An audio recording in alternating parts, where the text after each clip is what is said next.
Bonjour à tous, ravi de vous retrouver pour ce nouveau numéro au programme de cette semaine. Une grosse actualité évidemment, c'est la guerre à l'est de l'Europe entre la Russie et l'Ukraine, mais c'est aussi les perspectives de la politique française avec la présidentielle qui vient, ce problème des parrainages. Nous allons évoquer tout cela, mais avant toute chose, comme chaque semaine, n'oubliez pas de commenter, de partager et de cliquer sur le pouce en l'air juste en bas de cette émission. Allez, c'est parti.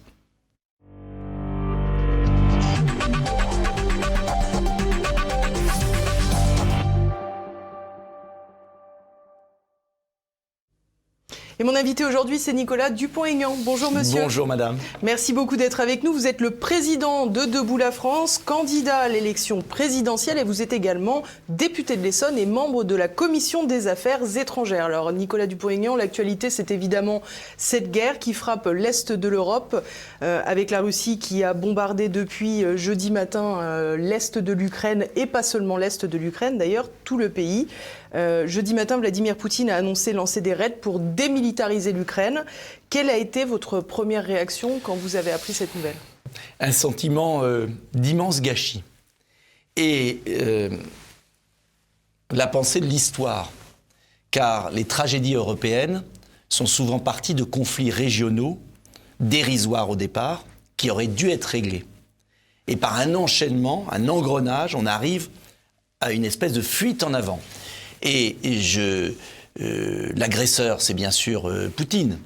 Mais n'oublions pas, et j'en suis convaincu, que cette situation aurait pu être évitée si les Occidentaux n'avaient pas perdu le sens de l'histoire, de la géographie, n'avaient pas affaibli leurs propres forces, n'étaient pas sortis de l'histoire, en quelque sorte. Poutine est dans l'histoire. Les autres sont sortis de l'histoire. Et le choc est terrible. Alors, maintenant, une fois qu'on a condamné, qu'est-ce qu'on fait ? Il y a deux solutions, très simples. Il y a la solution... trois, pardon. Il y a la première solution, c'est celle d'aujourd'hui, les gesticulations. Elles sont d'autant plus martiales que ce sont des nains politiques et historiques. C'est-à-dire qu'ils ne comprennent rien à l'histoire, ils n'ont pas de sens tactique et ils n'ont pas de moyens. Alors, ils s'agitent. Il y a ceux qui voudraient carrément déclarer la guerre à la Russie pour le Donbass, et qui pour moi sont aussi dangereux que Poutine, sinon plus. Et puis il y a les rares comme moi, qui disons très clairement qu'il n'y a qu'une solution, une seule, et c'est pas céder, et c'est pas être faible. C'est une conférence de paix sur la sécurité en Europe pour acter et régler une fois pour toutes la question de la zone tampon entre la Russie éternelle et la partie occidentale de l'Europe. Si on ne comprend pas ce qu'a été l'Ukraine, on ne peut pas comprendre et trouver la solution. Et ce qui me frappe le plus, c'est l'absence de culture historique de nos commentateurs. Voilà, qui font croire à la France et à l'opinion que l'Ukraine est un pays ancestral. Or, une grande partie de l'Ukraine, pas toute, il y a une partie ouest, beaucoup plus occidentale, qui était autrefois polonaise et d'Autriche-Hongrie, toute la partie ouest, qui est très occidentalisée, qui regarde vers l'Occident. Et puis il y a une partie est, qu'on le veuille ou non, que ça nous plaise ou ça nous plaise pas, est russophile. Et si on ne comprend pas ça, on ne peut pas aboutir à ce schéma de paix. Alors mon schéma de paix, il est très simple. Ce que j'avais proposé avant, et je pense que ça aurait vraiment permis d'éviter la guerre, démilitarisation, oui, de l'Ukraine, zone neutre. Deuxièmement, autonomie pour le Donbass, élection libre, retrait des troupes russes et levée des sanctions pour une grande réconciliation entre l'Occident et la Russie, qui est la seule solution pour peser dans le monde demain. J'aimerais, Nicolas Dupont-Aignan, qu'on écoute quelques déclarations de Vladimir Poutine. C'est une déclaration qu'il a prononcée jeudi matin. Quiconque tente d'interférer avec nous, et plus encore de proférer des menaces contre notre pays et notre peuple, doit savoir que la réponse de la Russie sera immédiate et vous conduira à des conséquences telles que vous n'en avez jamais connues dans votre histoire.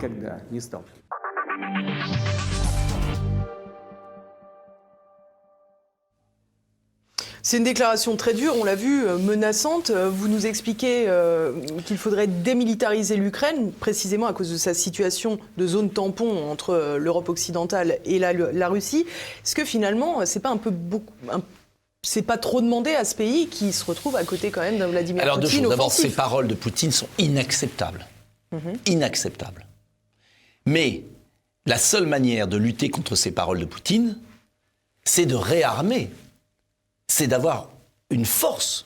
C'est pas de faire des discours. Et nous payons quoi, là ? Nous payons le désarmement de l'Europe.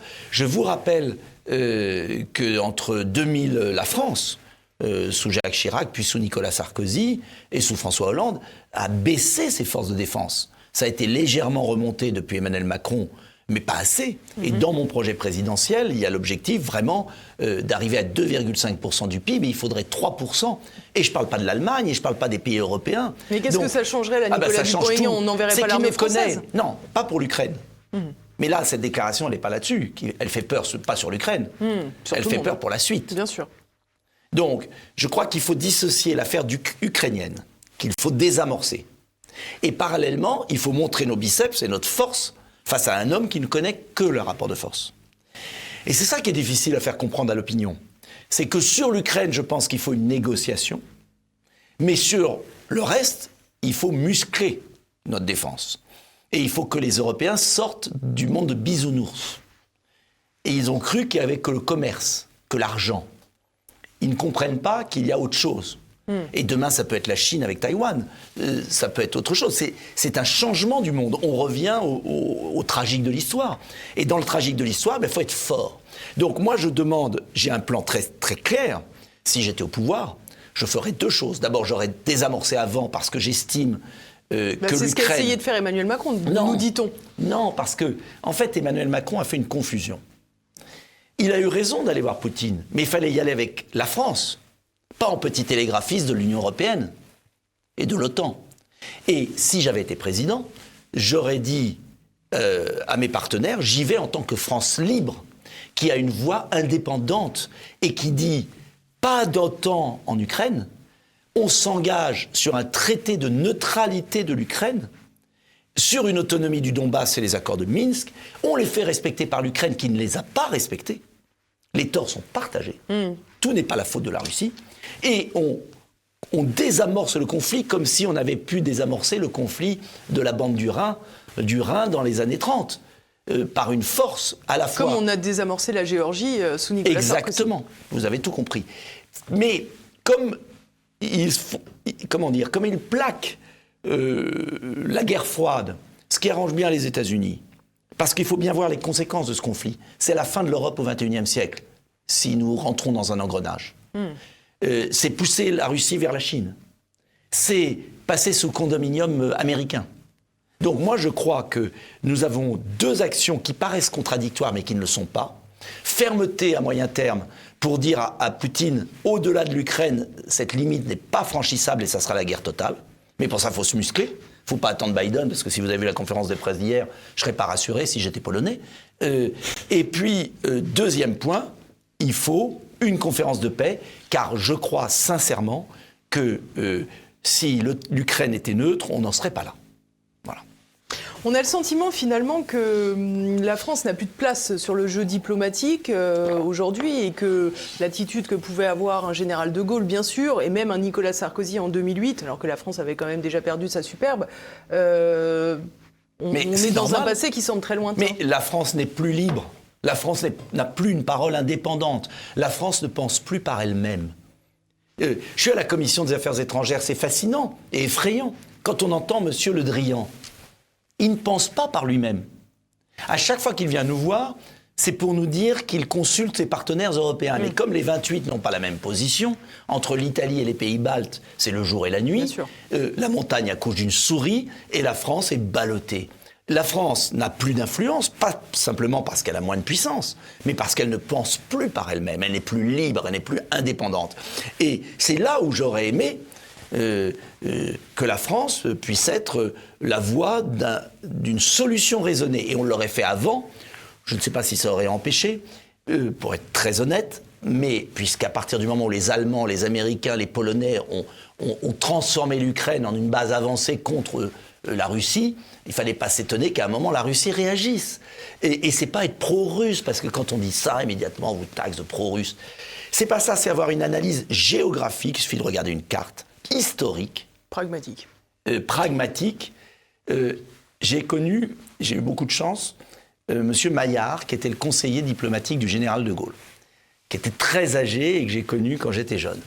Et un jour, il m'a dit une choses passionnantes. Il m'a dit, mon petit, une politique étrangère, c'est 3 choses. C'est d'abord d'avoir les moyens de la défense derrière. Parce que si vous n'avez pas de moyens, voilà pourquoi le général de Gaulle voulait la bombe atomique. Sinon, vous n'êtes pas crédible. Le deuxième point, c'est de connaître l'histoire et la géographie. Car si vous n'avez pas la connaissance de l'histoire-géographie, vous vous plantez à chaque fois. Et le troisième point, il disait, c'est l'intelligence tactique et la part de bluff. Eh bien, Emmanuel Macron n'a ni les moyens, ni l'intelligence tactique, ni la culture historique. Et les autres, encore pire. Donc, il y a un moment, l'Europe est en train de sortir de l'histoire. Et j'insiste un dernier point pour nos téléspectateurs. Quels sont les défis de l'Europe et de la France aujourd'hui? C'est la submersion migratoire, c'est le djihadisme en Afrique, c'est le passage de 1 milliard à 2 milliards d'habitants en Afrique dans les 30 ans qui viennent. C'est le Moyen-Orient, c'est le retard technologique sur la Chine et les États-Unis, et c'est notre faiblesse de ressources naturelles et notre incapacité à mener une transition énergétique. Sur ces 3 points fondamentaux, je persiste à dire que l'Europe ne s'en sortira pas sans la Russie. Alors oui, je sais que ça paraît choquant de dire ça au moment où ils ont un comportement inacceptable en Ukraine. Mais ça, c'est la réalité du XXIe siècle. Et si vous regardez tous ceux qui souffrent sur les braises et qui s'agitent dans tous les sens, M. Bernard-Henri Lévy va aller mourir au Donbass, comme il a mis le bazar il n'est pas mort en Syrie, ni en Libye. Comme il a mis le bazar en Libye, avec les djihadistes qui infestent toute l'Afrique maintenant. Donc, et j'étais pas pour Kadhafi. Donc, ce que je veux dire, c'est qu'à un moment, il faudrait se calmer, être très ferme vis-à-vis de Poutine pour la suite, trouver une solution négociée pour le retrait des troupes et la sortie d'Ukraine, mais avec une démilitarisation, on n'y coupera pas. Je ne vois pas comment on peut y couper. Ça, c'est la réalité. Alors, ça ne plaît pas, ça ne rend pas très populaire, pardonnez-moi, mais moi, je vous dis ce que je pense. Une petite parenthèse, on voit que l'Union européenne, c'est quand même pas la mère du problème, puisque on voit que Boris Johnson, qui a réussi à faire sortir le Royaume-Uni de l'UE, a une position particulièrement dure, très conforme à sa proximité avec les États-Unis, quoi. Mais oui, mais Boris Johnson pense par lui-même. Je ne suis pas d'accord avec son analyse, parce que je pense qu'il replaque le conflit. C'est jamais bon, il y a eu la ligne Maginot, on s'est trompé en 40 parce qu'on pensait ligne Maginot. Là, on se trompe parce qu'on pense guerre froide. La vraie future guerre froide du XXIe siècle, c'est la Chine et les États-Unis. Et donc l'Europe doit compter. Donc, bref. Mais Boris Johnson pense par lui-même. La France ne pense pas par lui-même, par elle-même. Voilà. Alors, vous parliez tout à l'heure d'une vision très économique de l'Union européenne. Ça n'a pas manqué. On parle déjà beaucoup de sanctions. Certaines se sont déjà abattues sur la Russie, comme avec la première partie de la crise ukrainienne. On a le sentiment, finalement, que, comme d'habitude, j'enfonce peut-être une porte ouverte, mais ce sont les peuples qui vont en souffrir. Les bombardements aujourd'hui sur Kiev, même si c'est l'armée qui est ciblée, il y aura forcément des dommages collatéraux parmi les civils. Et quand on assèche l'économie d'un pays comme ce que souhaite faire l'Union européenne avec la Russie, évidemment, ce sont aussi les Russes qui vont en souffrir. Mais c'est un conflit perdant-perdant. Que regardent goguenard les États-Unis et la Chine. C'est le suicide de l'Europe. Et c'est surtout un contresens total. C'est que ces gens, Madame von der Leyen et toute cette clique, sont tellement intéressés que par l'argent, en fait. Ils n'ont aucune valeur. Qu'ils croient que l'argent achète tout. Mais ça ne changera absolument rien. Ça va faire souffrir les Européens, beaucoup, parce que nous avons un commerce important, 8 fois celui des États-Unis avec la Russie. 8 fois. Et ça va durcir la Russie, ça va la pousser dans les bras de la Chine et de l'Inde. Et c'est absurde. Et ça va la pousser de plus en plus Madame von der autosuffisante. Leyen et les autres feraient mieux d'augmenter leur budget de la défense, s'ils veulent se protéger. Et encore une fois, je le dis très clairement, je ne suis pas du tout, pro-russe comme j'entends, je ne suis pas du tout... Je pense au contraire qu'on doit se muscler. Mais qu'on doit se muscler, pas avec des lignes bancaires, mais avec des armes. Et c'est ça qui fera notre dissuasion.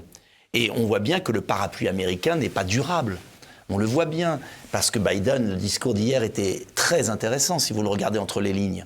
C'est que Biden a mis le bazar en Ukraine, par incompétence et conflit d'intérêts sans aucun doute dans certaines mesures, pour des questions économiques, et puis maintenant s'enlève les mains et laisse les Européens avec le truc. Et dit, on va se mettre sur l'OTAN. Heureusement quand même, pour le coup. Sinon, à quoi sert l'OTAN ? Donc vous voyez bien qu'il faut que... Peut-être cette crise aura peut-être le mérite de faire comprendre aux Européens et aux Français que si on n'est pas armé, eh bien on disparaît de l'histoire. Et ça me paraît important. Et donc aujourd'hui, on n'aide pas davantage l'Ukraine sur le plan militaire, sur le plan... Non, parce que vous allez faire quoi ? Vous allez envoyer des avions de chasse français en Ukraine ? Personne n'y pense. En revanche, la seule solution, c'est, encore une fois, muscler notre effort de défense, mettre la limite à ne jamais franchir par la Russie et trouver une solution négociée sur un territoire qui a été quand même en grande partie russe, une partie du temps, qui a retrouvé sa souveraineté très récemment. Et il faut trouver un motus vivendi pour éviter cette ligne de fracture qui peut durer 50 ans et tuer l'Europe. Pour le plus grand bonheur des autres puissances. Voilà, donc il faut à la fois être ferme et une négociation. Alors on va passer à la politique intérieure. Nicolas Dupont-Aignan, voilà plus de 2 ans que le Covid a frappé. Aujourd'hui, nous vivons encore sous le régime de sanctions prétendument sanitaires, notamment le fameux pass vaccinal. Il y a eu une passe d'armes cette semaine à l'Assemblée nationale pendant les questions au gouvernement entre Olivier Véran et un député Les Républicains, Maxime Minot. Je vous propose d'écouter et je vous poserai après la question sur votre avis. Je cite. Nous pourrions envisager la levée du pass vaccinal mi-mars. Mais quelle coïncidence, à 1 mois du premier tour des élections présidentielles. Mais de qui vous moquez-vous ?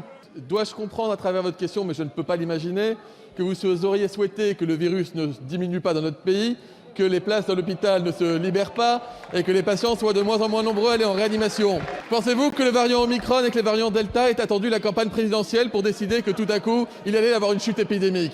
Je crois que ma réponse vous suffit. Je vais peut-être vous laisser du temps pour vous réexpliquer parce que j'ai peur d'avoir mal compris. Quelle condescendance, monsieur le ministre.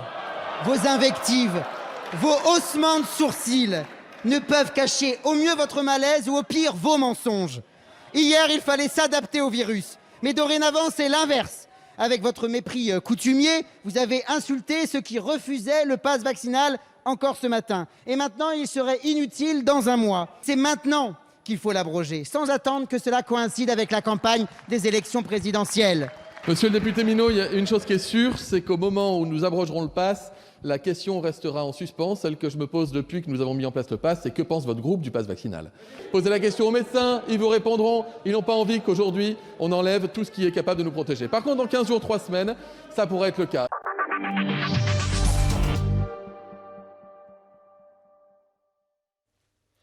Que pensez-vous de cet échange particulièrement cordial entre Olivier Véran et... Je pense qu'Olivier Véran est un clown dangereux pour la France et pour la santé des Français, voilà, et qu'il finira au conseil d'administration de Pfizer. Qu'est-ce qu'on fait aujourd'hui de toutes ces mesures sanitaires qui restent ? On arrête d'abord ce pass vaccinal qui n'a aucun sens, qui n'en a jamais eu aucun. Vous avez toujours voté contre, d'ailleurs, toujours, et pour une raison très simple, c'est qu'on en a eu la preuve par les faits, malheureusement d'ailleurs, c'est que le vaccin n'empêche en rien la transmission. Sinon, il n'y aurait pas eu une vague colossale alors que 90% des adultes étaient vaccinés. Deuxième point, et je tiens à le dire quand même, c'est qu'on s'aperçoit, et le professeur Raoult a très bien expliqué avec toutes les statistiques de l'université d'Hopkins, etc., que les pays qui ont le plus vacciné sont ceux qui ont eu le plus de cas. Et dernier point, malgré tout, on s'aperçoit, contrairement à ce que dit M. Véran, et c'est un vrai problème d'ailleurs, que beaucoup de triple vaccinés meurent. Et oui. Et ça, c'est un drame, parce que j'aurais préféré avoir tort. Et ça veut dire quoi ? Ça veut dire qu'il s'est trompé sur toute la ligne. Alors, vraiment, aujourd'hui, il faudrait arrêter ce pass vaccinal, d'urgence. Il faut avoir une stratégie de précaution. Je préférais qu'on rouvre des lits. Tiens, j'étais à Lyon hier, on ferme l'hôpital militaire de Lyon. 100 lits en moins. Alors, ils ne le ferment pas complètement. Ils l'ont d'abord restreint l'activité, et puis ils vont laisser quelques trucs, et voilà. On continue de fermer des lits dans notre pays. On a toujours des soignants suspendus. On a sans toujours des salaire. soignants suspendus, c'est absurde. Alors ça ne veut pas dire qu'il ne faut pas vacciner des personnes très âgées, fragiles, au cas par cas. Mais il ne faut pas leur mentir. On a menti aux gens. On les a vaccinés 1 fois, 2 fois, 3 fois, sans leur dire qu'ils pouvaient transmettre. Regardez les pubs à la télévision, scandaleuses. Et puis, aujourd'hui, il y a plus de la moitié des morts qui sont vaccinés.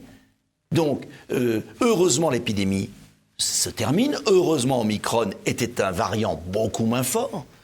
Donc, il faut arrêter avec tout ça, arrêter cette folie. J'ai pris le train hier pour aller à Lyon, il y avait des vigiles, comme si on était des terroristes, qui avaient des masques jusque-là, on ne voyait pas leurs yeux. C'est tout juste, et qui terrorisaient les gens pour montrer leur passe. Mais on est dans un pays de fous. La plupart des pays ont enlevé le passe.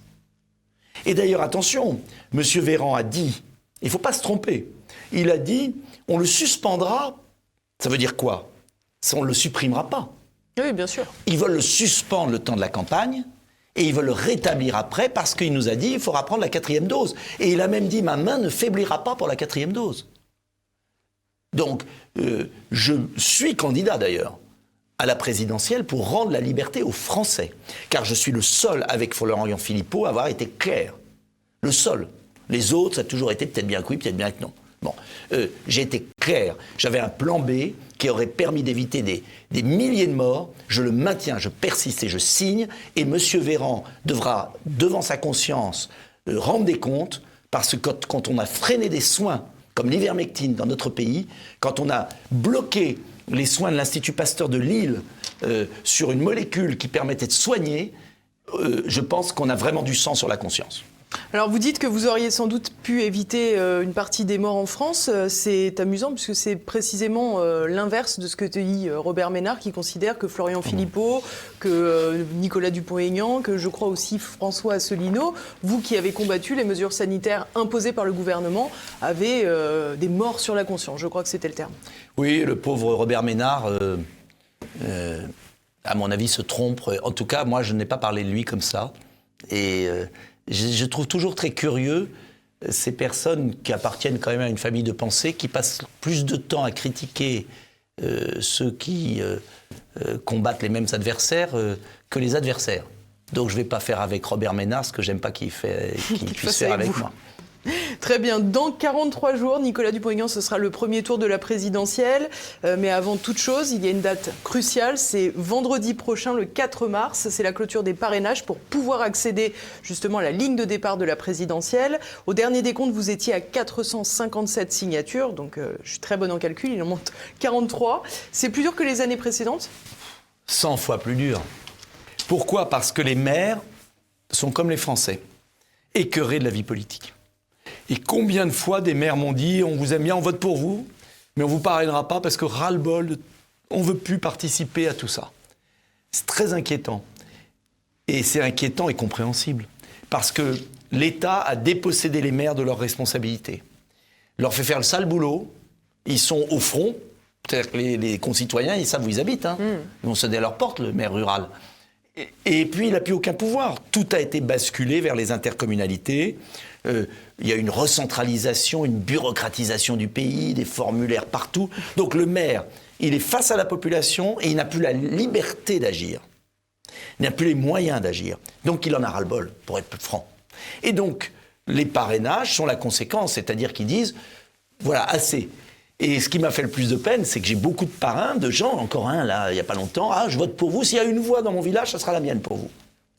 Et j'ai dit, alors vous me parrainez ? Ah ben non, parce que je ne veux plus t'entendre parler de tout ça, et je vais avoir des critiques des uns, des autres. Si je parraine Le Pen, ça va être l'émeute. Si je parraine Zemmour, pareil. Si je parraine vous, il y en a qui ne seront pas contents. Si je parraine Mélenchon, ils ne seront pas contents. Si je parraine... Voilà, ils ne veulent plus parrainer. C'est très inquiétant.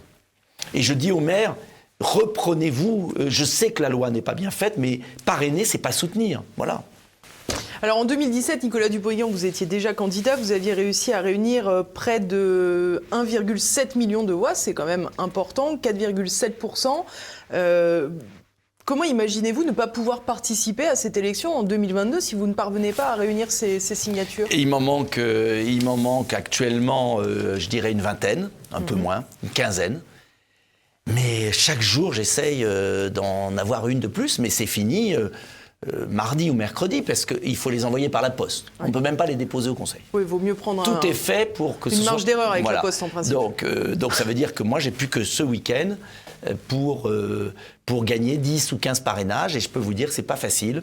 J'ajoute que François Bayrou a fait quelque chose qui est à la fois malsain et qui part d'une bonne idée, mais qui est malsain, c'est qu'il a ouvert une bourse au parrainage, mais qui est réservée à 3 candidats qui sont choisis par les sondages. Alors, c'est normal qu'ils les aient, ces candidats. Moi, à chaque fois qu'un maire me dit « je vous parraine pas », je dis « parrainez un autre ». Mais Le Pen, Zemmour, Mélenchon vient de les avoir, ouais, donc 450, Le Pen, Zemmour seront 550. aidés par M. Bayrou. Entre nous, ça me pose quand même un problème. C'est que M. Macron choisit ses adversaires. Alors, c'est normal qu'on les aide, parce qu'ils doivent avoir leur parrainage, et je le dis. Mais c'est pas normal que M. Bayrou sélectionne 2 candidats et oublie une autre. Alors on dit oui, c'est les sondages. Oui, mais ça veut dire on supprime les élections. Pourquoi s'emmerder avec des élections? Pardonnez-moi. Il y a les sondages. Donc ça veut dire quoi? Ça veut dire que le candidat, le président de la République, qui est candidat avec l'argent du contribuable, mais qui n'est pas candidat officiellement, mais qui a 1500 signatures, choisit avec M. Bayrou qui va aider. Il peut aussi choisir, au dernier moment, de ne pas aider Mme Le Pen ou M. Zemmour. Ça veut dire que Éric Zemmour et Marine Le Pen sont suspendus au desiderata du président de la République. C'est fou ce qui se passe. C'est scandaleux. Et je le dis pour eux, parce que peut-être ne peuvent-ils pas le dire assez fortement. C'est scandaleux. Et c'est scandaleux pour eux, et c'est scandaleux pour moi, au demeurant. Mais c'est scandaleux que le président de la République choisisse ses concurrents. Mais si Poutine faisait ça, qu'est-ce qu'on dirait? Alors, on voit que François Asselineau, qui était aussi candidat en 2017, c'est le dernier candidat en lice pour défendre le Frexit, la sortie de la France de l'Union européenne. Et c'est dommage qu'il ne puisse pas concourir. Puisque Florian Philippot s'est retiré précisément à cause de cette affaire de signature qu'il ne parvenait pas à avoir suffisamment. Est-ce que vous déplorez ça, Bien qu'un sûr. candidat qui milite pour le Frexit ne puisse pas participer? Je le déplore totalement. François Asselineau, qu'on l'aime ou qu'on l'aime pas, a une pensée. Il a une pensée. Et il apporte quelque chose. Et c'est vraiment... c'est scandaleux. Voilà, c'est tout. Mais que faut-il faire alors avec cette règle? Il faut la supprimer? Il faut la revenir à la règle de base qui était l'anonymat, ou la publication a posteriori, 2 mois après, comme c'était auparavant, c'était affiché sur la porte du Conseil, tiré au sort. Voilà. Donc, il n'y avait pas ce feuilleton malsain dans la presse locale. Parce qu'il faut comprendre... Dans la presse locale, les maires voient le nom du candidat, la photo du maire, et donc c'est un feuilleton, c'est malsain. Et c'est un feuilleton qui favorise les candidats du système. Parce que pendant que nous, on cherche les parrainages, eux, ils galopent.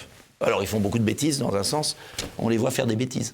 Mais c'est quand même une injustice incroyable. Mais je vous assure que si ça marchait comme ça aux États-Unis, en Russie ou ailleurs, ou en Afrique, les journalistes parisiens seraient les premiers à se moquer.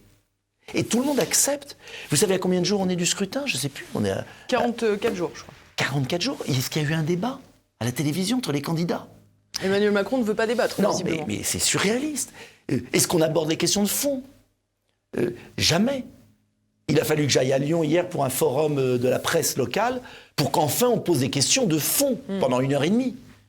Non, rien. Et puis ils vont choisir quelques débats arrangés entre ce que j'appelle des personnalités choisies par le système, par les sondages. Mais les Français ont le droit de nous voir, ont le droit d'échanger, ont le droit de se questionner. C'est quoi cette démocratie de bazar, d'opérette? Et tout ça, c'est fait pour faire réélire Emmanuel Macron en douce. Et je vais vous dire, les Français vont se réveiller après en se disant « Ah, on en reprend pour 5 ans ?» C'est insupportable. Et voilà pourquoi je veux réveiller les Français. J'ai un projet sur la démocratie notamment, le référendum d'initiative citoyenne, la liberté des Français. Moi, je serai le candidat de la liberté de la France et des Français. Et ça me paraît indispensable que les Français aient un autre choix. Et c'est à eux après aussi de se mobiliser. Je vois trop de Français qui me disent « Ah, vous êtes très bien, ou Monsieur X est très bien, ou Madame X est très bien ». Mais on ne va pas voter, parce que c'est foutu. Ah ben alors, si c'est foutu, on va tous se coucher. Et on va finir comme l'Ukraine. Donc le problème de fond, c'est aussi dans l'esprit des Français. Est-ce que c'est un peuple qui veut survivre? Si vous étiez candidat à élu à la présidence de la République, quelle serait votre première mesure? D'abord, rendre la liberté aux Français. Donc sur le plan sanitaire, on Pas arrête seulement tout ça. sur le plan sanitaire. Lancer tout de suite un grand plan. En 6 mois, on abolit la moitié des normes. La moitié des normes. Cette société crève sous la bureaucratie, sous la déresponsabilisation. Il faut libérer les énergies. Et puis la deuxième mesure, parce qu'on en parle très peu, parce que personne n'ose en parler, parce qu'il ne faut pas en parler, c'est de revoir notre relation à l'Union européenne. Ça ne peut pas continuer comme ça. Nous n'avons aucune maîtrise de nos frontières, de nos lois, de notre budget, de notre monnaie. Il faut tout revoir. Ça ne veut pas dire, c'est là où j'ai une nuance avec Asselineau, ça ne veut pas dire pour moi le Frexit. Ça veut dire à nos partenaires, on ne joue plus. On revoit tout. Et on rebâtit une Europe des nations et des projets. On ne part pas, mais on rebâtit. Après, soit ils ne veulent pas, on s'en va, par référendum. Soit ils veulent bien, on renégocie un traité, on aère le système, on l'oxygène, on reconcentre l'Europe sur les projets et on rend la liberté aux nations. Voilà pourquoi ma campagne, c'est libérons-nous. Libérons-nous de l'Union européenne, libérons-nous de la bureaucratie, libérons-nous du harcèlement sanitaire, libérons-nous de l'impuissance qui est dans nos têtes de Français. Vous voyez, moi, je suis assez libre pour cette campagne. Je vais vous dire très clairement. Ma candidature n'a de sens que si je dis fondamentalement ce que je pense, qui est différent des autres, et que si j'essaye, pendant les quelques jours qui me restent, de dire aux Français, c'est en vous le sursaut. N'attendez pas que les autres fassent ce travail à votre place. Et c'est peut-être ça le plus difficile. Quand notre peuple comprendra qu'il faut réagir. Voilà. Après, il choisit celui ou celle avec qui il veut réagir. Moi, je lui propose de réagir, de se relever. Maintenant, c'est à lui. Et c'est là-dessus que je voudrais insister pendant la campagne. Parce qu'on nous occupe avec des discussions foireuses sur des détails, mais c'est pas ça qui va changer quoi que ce soit. La question qui va changer, c'est est-ce qu'on met à la présidence de la République quelqu'un qui à un moment dit la France, c'est la France, elle est libre, et vous, citoyens, vous allez vous prendre en main. Parce que c'est ça l'enjeu. Vous allez travailler, on va se retrousser les manches, on va être juste, et ensemble, notre pays va grandir. Il va se redresser. C'est ça l'enjeu. Et c'est aussi rassembler les gens. C'est pas obligatoirement les montrer du bout du... Voilà, c'est rassembler les Français autour d'un grand projet. C'est ça l'enjeu, il reste peu de temps. Il reste peu de chère temps. madame. Merci beaucoup Nicolas Dupont-Aignan, merci à tous de nous avoir suivis. N'oubliez pas, si vous ne l'avez pas fait au début de cette émission, de la partager, de la commenter, de cliquer sur le pouce en l'air. Vous savez que ça me fait plaisir. Et puis surtout, ça améliore le référencement. Je vous donne rendez-vous la semaine prochaine. Passez une bonne fin de semaine.